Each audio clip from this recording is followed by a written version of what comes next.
Audit report 2020-21 کی report میں انکشاف ہوا ہے کہ سابق وزیر اعلیٰ پنجاب عثمان بزدار کے دور میں ان کی آبائی توسیع کمیٹی مالی بے ضابطگیوں کا شکار رہی ہے۔ مزید جانیں گے ڈان نیوز کے نمائندے عدنان شیخ سے۔ عدنان بتائیے۔ جی بالکل، سابق وزیر اعلیٰ عثمان بزدار کی آبائی توسیع کمیٹی مالی بے ضابطگیوں کا شکار رہی ہے۔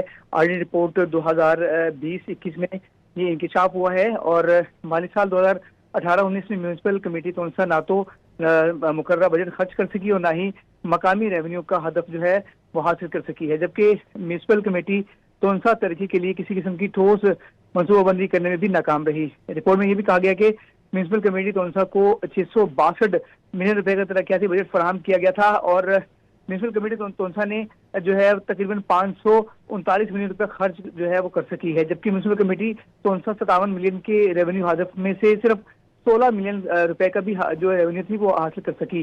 جبکہ رپورٹ میں یہ بھی کہا گیا ہے کہ میونسپل کمیٹی توسیع عوام کی فلاح کے منصوبے میں بھی متعارف نہ کروا سکی اور میونسپل کمیٹی نے جو ہے ناقص مالی بد انتظامی جو ہے وہ سامنے آئی ہے اور میونسپل کمیٹی جو ہے تجاوزات کے خاتمے کے لیے بھی کوئی اقدامات نہ کر سکی۔ جی عدنان شیخ، بہت شکریہ ان تفصیلات کے لیے۔